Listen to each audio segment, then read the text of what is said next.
Bom dia, povo de Deus! Tudo bem com vocês, minha gente? Segunda-feira. Todo mundo foi na missa, minha gente? Tava boa a missa? Tomara que sim. Então, segundou, 12ª semana do tempo comum. O Senhor é a força do seu povo, é a fortaleza de salvação do seu ungido. Salvai vosso povo, Senhor, abençoai vossa herança e governai-a pelos séculos.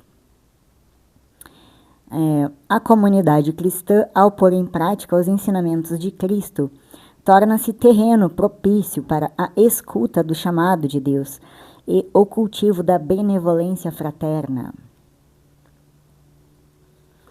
Em nome do Pai, do Filho e do Espírito Santo. Nosso Senhor bom Jesus, que o Senhor nos abençoe e nos proteja. Não esqueça dos seus filhos, Senhor. Tenha misericórdia de nós, tenha compaixão. Virgem Santa de Pentecostes, rogai por nós. Arcanjo Miguel, protegei-nos, defendei-nos no combate. Muito obrigada sempre pela sua proteção. Senhor Jesus Cristo, o teu nome tem poder. Santíssima Trindade, nos guia o seu povo, guia seus filhos. Assim seja, em nome do Pai, do Filho e do Espírito Santo. Então vamos para a leitura. Você vai pegar a sua leitura lá em Gênesis, no capítulo 12, do versículo 1 ao 9. Vamos lá então, minha gente. Pegou lá seu aplicativo, sua Bíblia. Leitura de Gênesis, capítulo 12. Leitura do livro de Gênesis. Naqueles dias, o Senhor disse a Abrão: sai da tua terra, da tua família e da casa do teu pai, e vai para a terra que eu vou te mostrar. Farei de ti um grande povo, e te abençoarei. Engrandecerei o teu nome, de modo que ele se torne uma bênção. Abençoarei os que te abençoarem, e amaldiçoarei os que te amaldiçoarem. Em ti serão abençoadas todas as famílias da terra.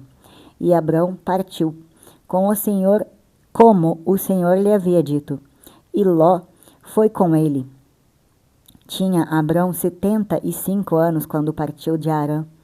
Ele levou consigo sua mulher, Sarai, seu sobrinho Ló, e todos os bens que possuíam, bem como todos os escravos que haviam adquirido em Harã. Partiram rumo à terra de Canaã, e ali chegaram. Abrão atravessou o país até o santuário de Siquém, até o carvalho de Moré. Os cananeus estavam então naquela terra. O Senhor apareceu a Abrão e disse: darei essa terra à tua descendência. Abrão ergueu ali um altar ao Senhor que lhe tinha aparecido.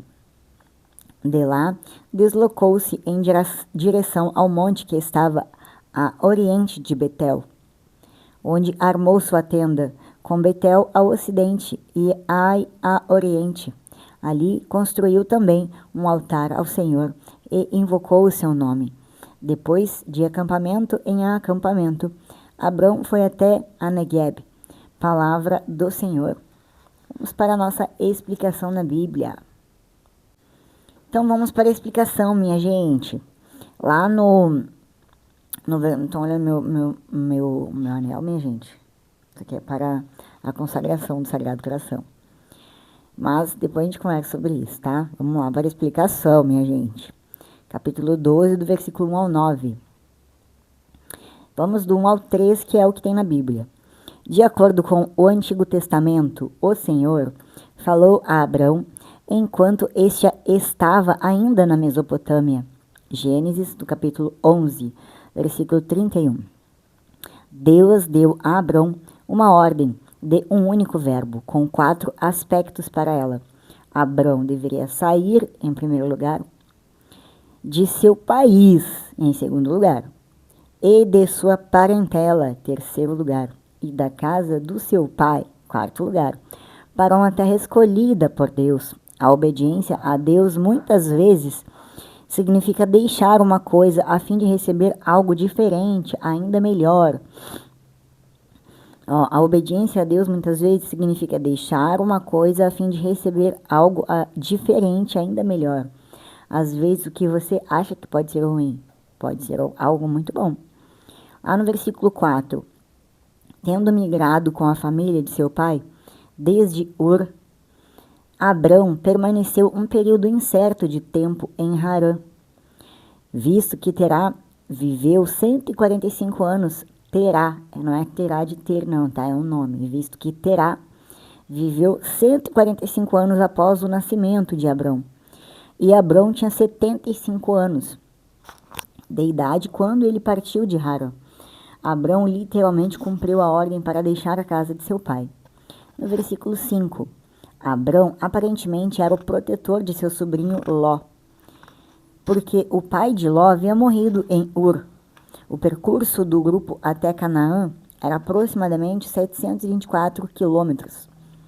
No versículo 6, Siquém fica ao norte da parte central de Israel, nas encostas do monte Ebal. Jacó, neto de Abrão, também viveria por um tempo nessa região.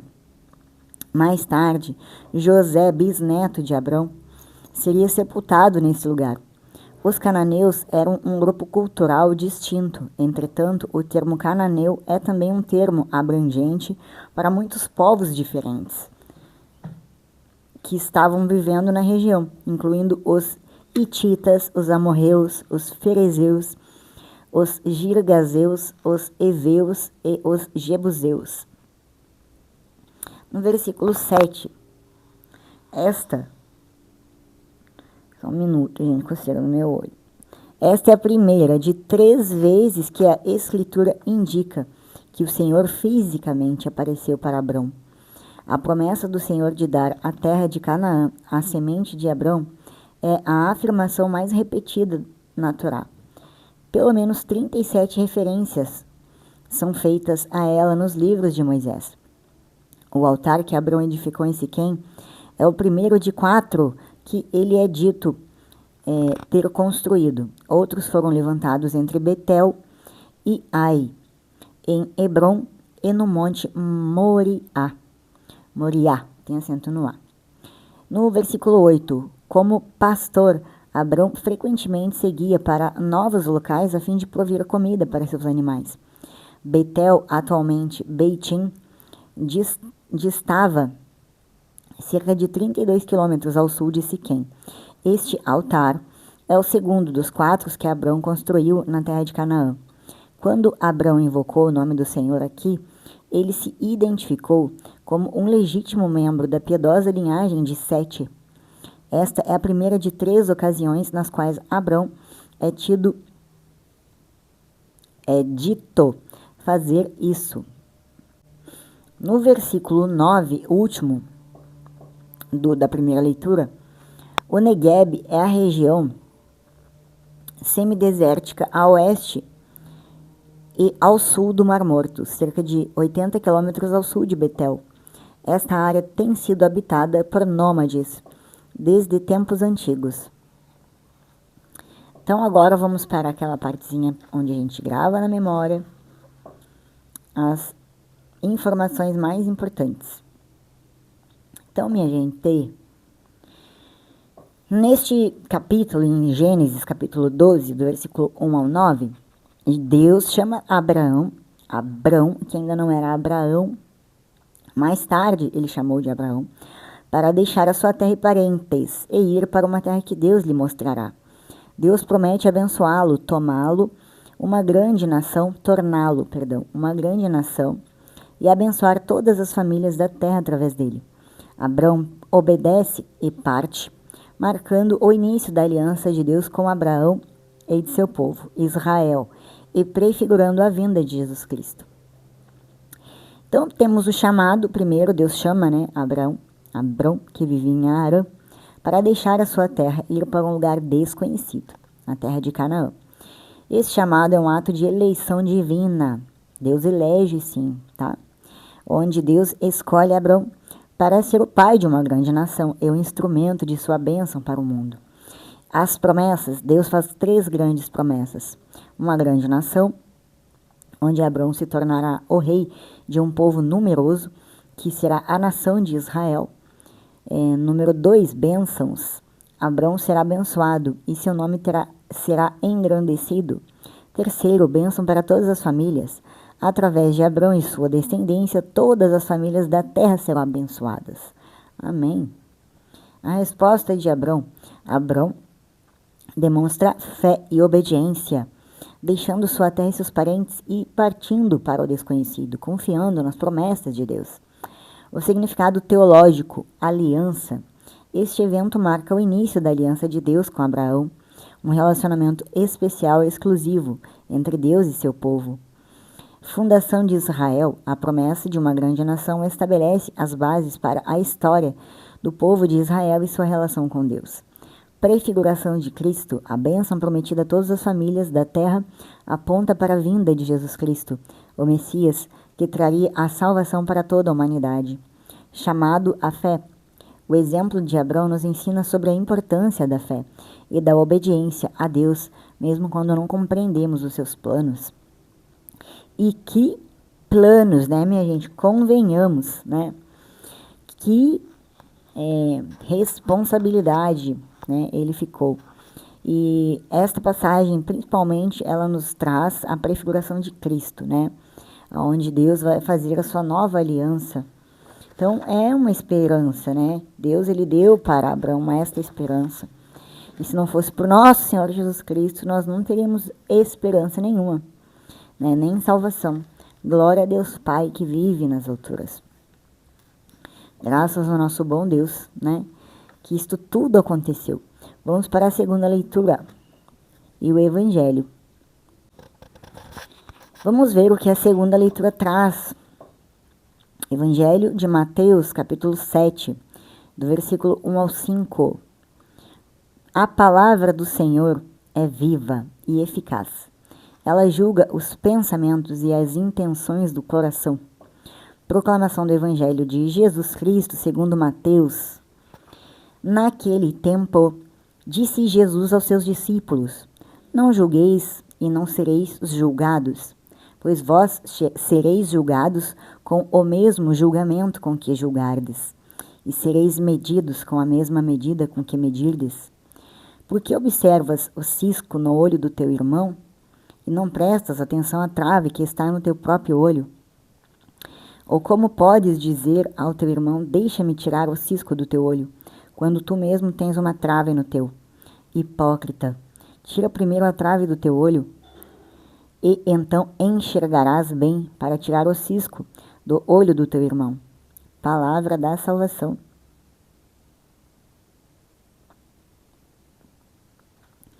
É uma falta de humildade, né, minha gente? Quando a gente não tem esta noção de falar do irmão, de falar mal de qualquer pessoa. E hoje o que mais vemos, principalmente, né, é na internet.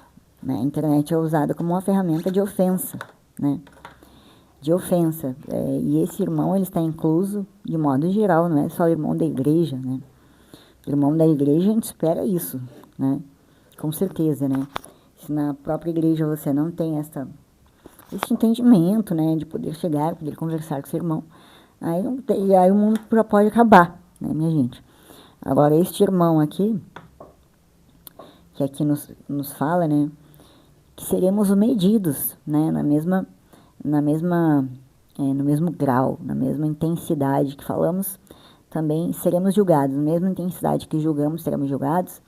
Da mesma medida, também seremos medidos na mesma medida. Então, tenhamos cuidado, né?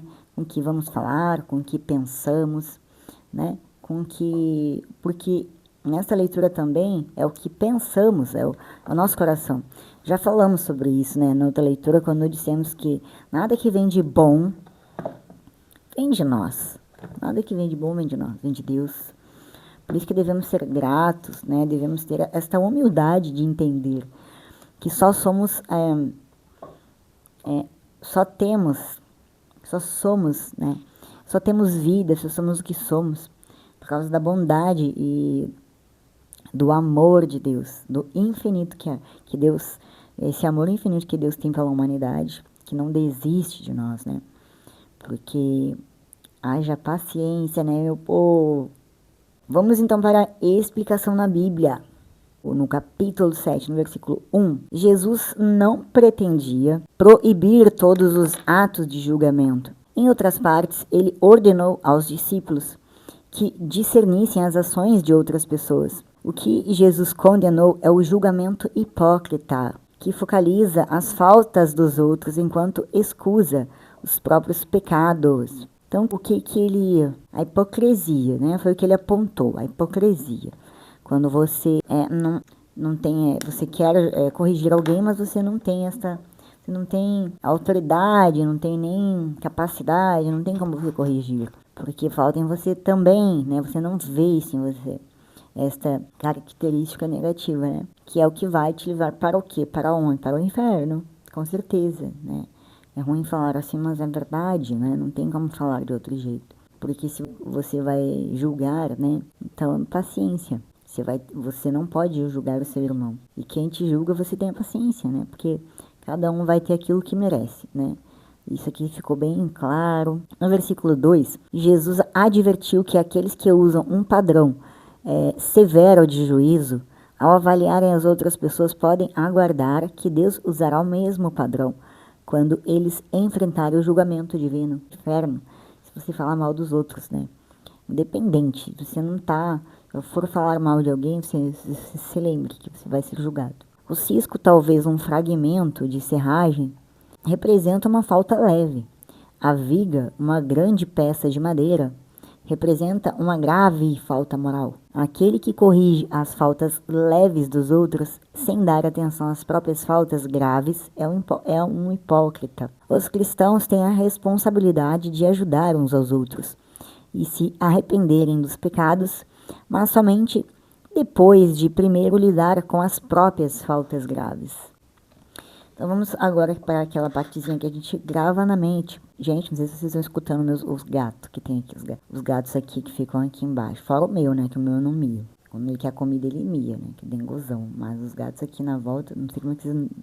porque o microfone tapa. Mas estão ameaçados, deve estar um gato no cio. Análise da passagem, tá? Não julgueis, para que não sejais julgados. Este é o cerne da mensagem.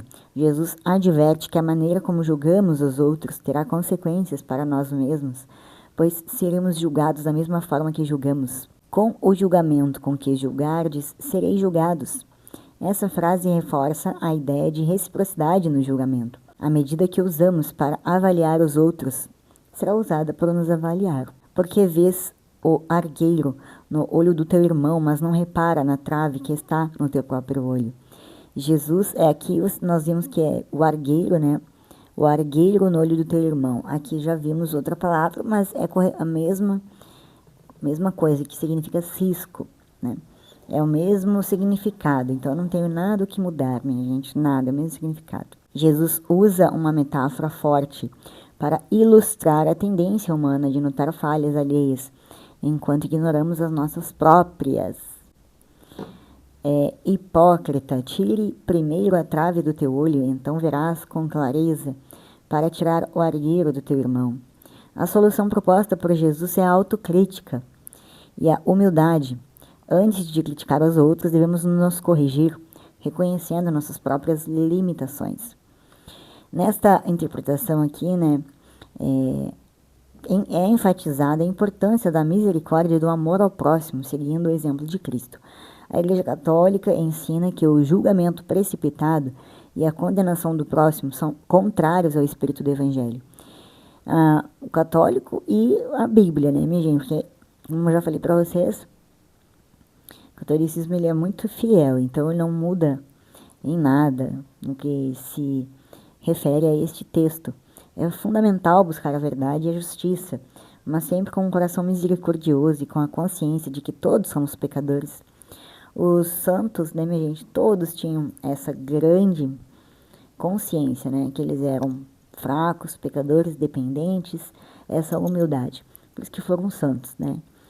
Então nós também devemos ter essa consciência, né, que nós somos dependentes de nosso Senhor Jesus Cristo para tudo, né, de Deus, de nosso Senhor Deus, de Jesus, o nosso Deus, né?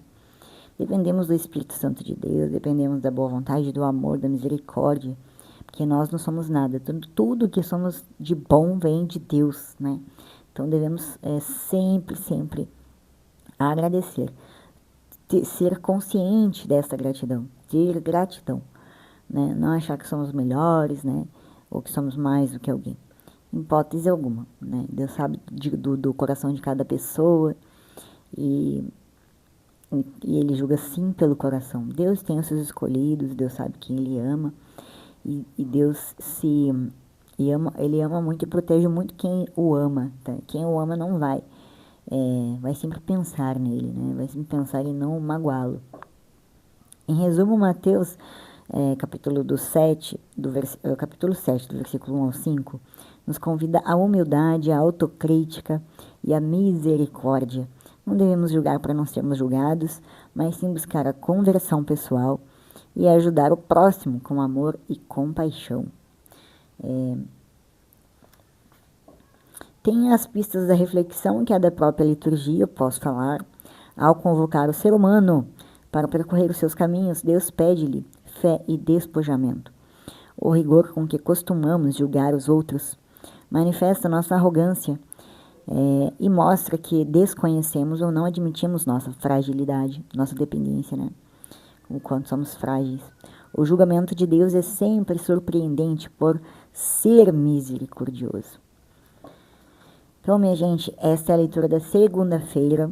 Espero vocês todo mundo para orar pelas almas que estão no purgatório.